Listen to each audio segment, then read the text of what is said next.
France is hunkering down for another wave of potentially violent protests as French President Emmanuel Macron struggles to defuse the worst crisis of his presidency.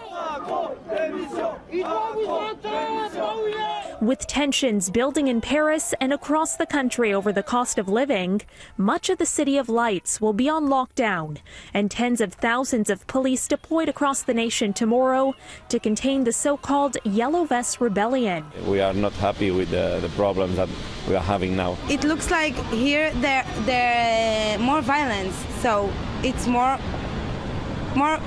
scary. The Eiffel Tower will be among the dozens of tourist sites that will shut down tomorrow. Luxury boutiques and restaurants on the famous Champs-Élysées will also close to preempt the feared attacks. We don't feel exactly safe. My cousin has told me that we need to visit Champs-Élysées today because tomorrow there are going to be some protests and they're like really violent. In addition to the Yellow Vest militants, students have gradually started to get involved.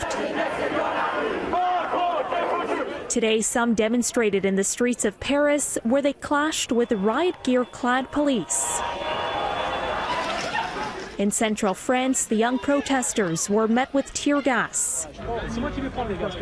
And in this neighborhood west of the capital, dozens of high school students were forced to kneel with their hands held behind their heads. Un dispositif de grande envergure. The French government said today armored vehicles will also be out on the streets for the first time since 2005, when riots broke out in Paris's suburbs. The movement grew out of opposition to the government's fuel tax hikes, but even though France has officially dumped the fuel tax, it's had little impact on the protests, which are now a much more broad rebellion against education reforms, salaries, and pensions. Macron is due to address the nation early next week.